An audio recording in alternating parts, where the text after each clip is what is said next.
dummy, go beast on them. I go beast. Go deep, I OD on them. I OD. Apply pressure, put heat on them. Put that 500 degrees on them. 500 degrees. Go dummy, go beast on them. I go beast. Go deep, I OD on them. I OD. Apply pressure. What is up, you guys? Welcome back to the channel. Y'all are stepping into my realm right now, in my element. I love talking about abs. I get a lot of questions and requests for videos like this, so thought I would put together my current six-pack ab routine, specifically from home, because your girl's been doing nothing but home workouts. So today I thought I would share with you guys my favorite ab workouts and some tips and tricks I learned along the way as well. So for me, I personally like to train abs, isolate them every single time I train in general. So I usually train anywhere, depends, 4 to 5 days a week. So it is guaranteed that anytime I train, I will add in about a 15-minute ab session at the end.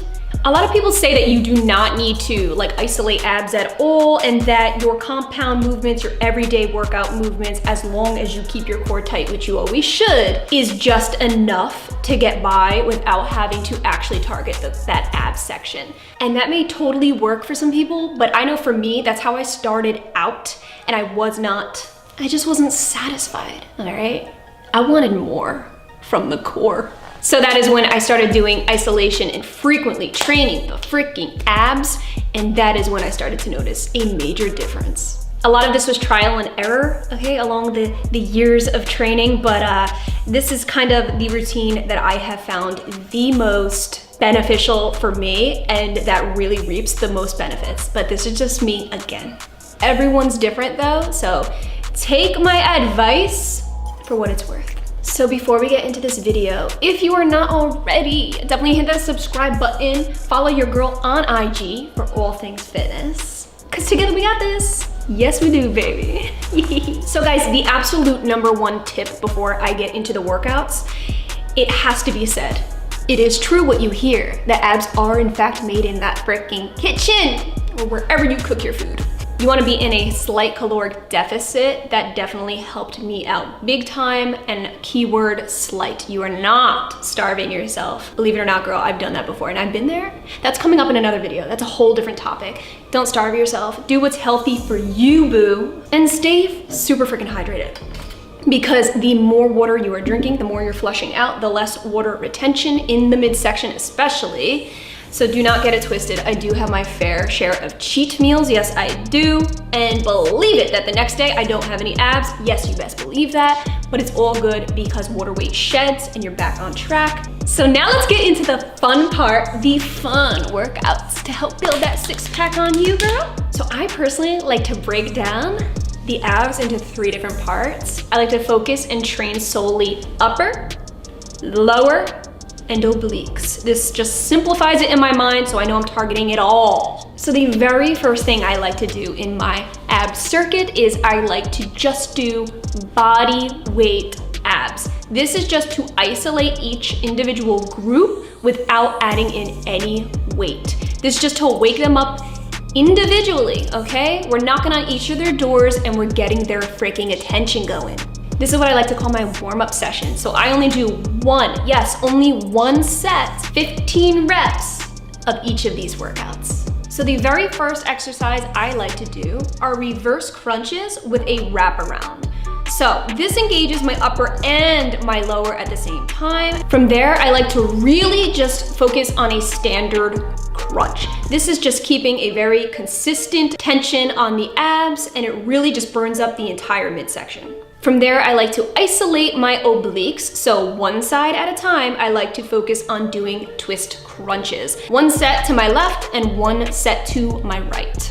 You know, girl, you gotta give them some equal love and some equal attention. You cannot do one without the other. So fun fact, I love warming up with scissors. This is perfect isolation for your lower region here. I actually really like it because you're doing one leg at a time, so it's not so much stress on the lower back. You guys know me, I have a pretty bad freaking lower back, so there's that. The trick to these is to not let your feet touch the ground. This is full tension mode because that's what's gonna really burn you up, girl. And lastly, in this warm up, I love doing alternating toe touches. You can totally stick to just doing standard toe touches, but I like to add in that little bit of alternating where my left hand will touch my right toe and vice versa. This just adds in a little bit more movement, a little more engaging of the core, and it's that perfect little extra challenge, all right? In all honesty, I don't actually touch my toes. So don't get it twisted, go as far as you can comfortably, but I know if I were to really strain and try to touch my toes, I'd probably hurt my lower back. Some people have more flexibility than others, so don't feel like you failed if you didn't actually touch your toes. It's all good, girl. Just go as high as you can because the higher you go, the better the burn, but by all means, do what's good for you. So now that we are nice and toasty and roasty, I like to really incorporate some weight, baby. But I do not go to my max weight, I get like a warm-up kind of weight going. I like to grab about a 10-pound dumbbell. If you are performing these exercises at home and do not have access to a dumbbell or anything, totally grab a heavy book. Grab something, anything that's heavy that you can securely hold, and it'll do the trick, okay? So from here on out, every exercise that you see is done 3 sets, about 12 to 15 reps per exercise. This now is where the real muscle growth is going to come from. This is where the muscles are gonna pop on out. So I like to start my weighted portion of the circuit off with basic toe touches, okay? There's very minimal movement going on here. I just wanna focus on adding weight and centralizing it right above my abs, okay? By doing it like this, your abs are constantly under tension. So it's almost like doing a pulse in a way. So now we're turning it up a notch with a reverse crunch dumbbell passover. This really emphasizes the stretch and contraction with the weight. So you have a lot more of a dynamic movement, and then passing over your knees and tucking your knees in will help activate your lower region.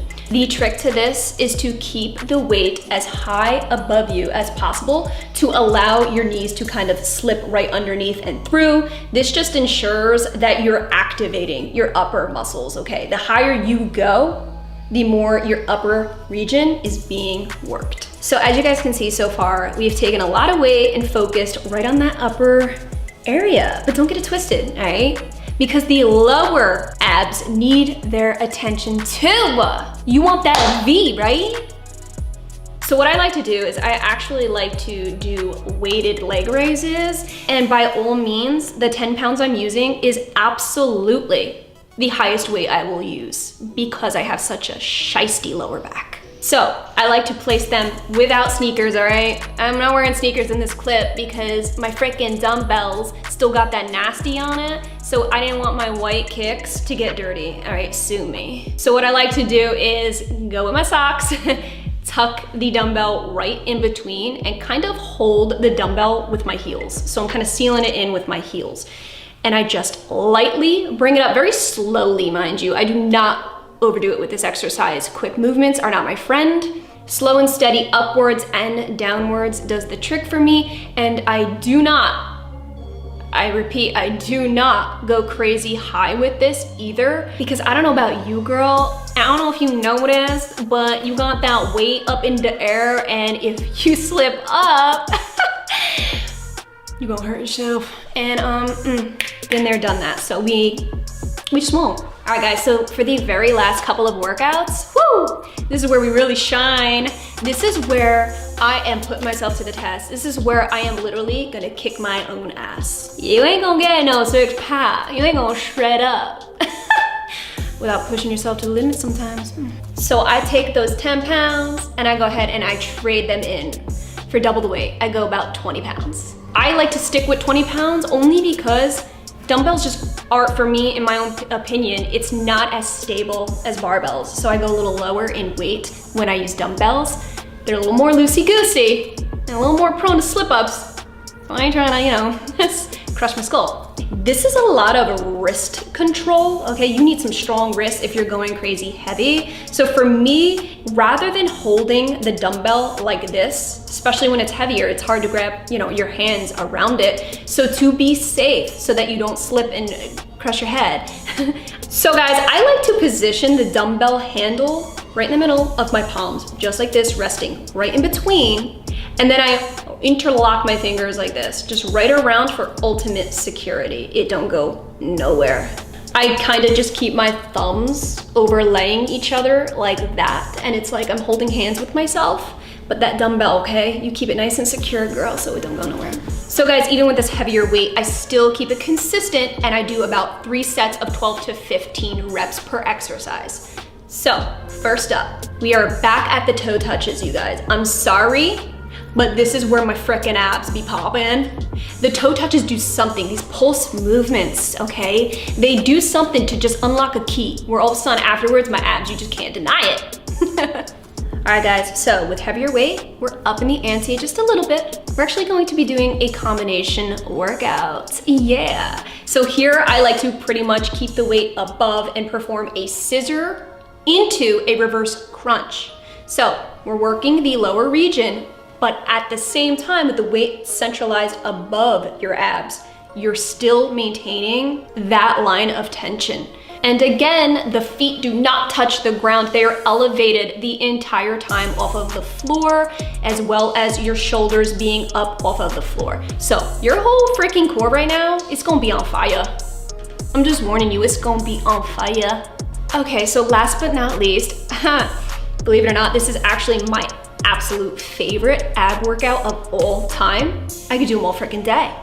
So they are none other than side bends, baby. This is a workout that I like to do standing. You could do it kneeling, but I like to stand. It's a little more stable for me. So I know this exercise can be a little bit controversial, but for me, ooh girl, I swear by the freaking side bends, I'm just saying. I like to perform these exercises in very slow and controlled movements. You do not want to swing your body back and forth like a pendulum, because that's where you're gonna F your shiz up, for real. What I like to do is just slow and steady wins the race. This way I can really feel the muscle being activated and stretched. It really feels good. And for me, when done properly, it really helps to stretch my lower back out a little bit. So always keep a really nice neutral spine. Do not hunch forward, do not hunch backwards, because that is where your spine's gonna get a little iffy wiffy, and then you're gonna end up really damaging yourself. So what you wanna do is just come up to a neutral spine and then back down again. You don't wanna like go over into the other side. Save that for your next round when you isolate that other side. So guys, this is just how I personally like to end my ab routine, but by all means, like when I'm feeling up for it, if I'm at the gym or whatevs, I can add in a little bit of a decline crunch on the bench, things like that. But these are just my staple exercises that I pretty much do religiously. And then it's if I have extra time or if I'm really feeling like a beast that day, then I'll add in other things, machines, things like that. All right guys, so that was my full 6-pack ab routine. Hope you guys enjoyed this video and found it helpful. So thank you guys so much, all of you who requested this type of video. Definitely more to come, so stay tuned. And please, by all means, if you guys have any questions about what I shared with you today, comment down below and we can chit chat it up. Again, guys, if you enjoyed this video, definitely hit that subscribe button and follow your girl on IG for all things fitness, because together we got this. And I definitely post a lot of workouts on there several a week, so you don't want to miss out. Thank you all so much for watching, and I'll catch you in my next video. Go dummy, go beast on them. I go beast. Go deep, I OD on them. I OD. Apply pressure, put heat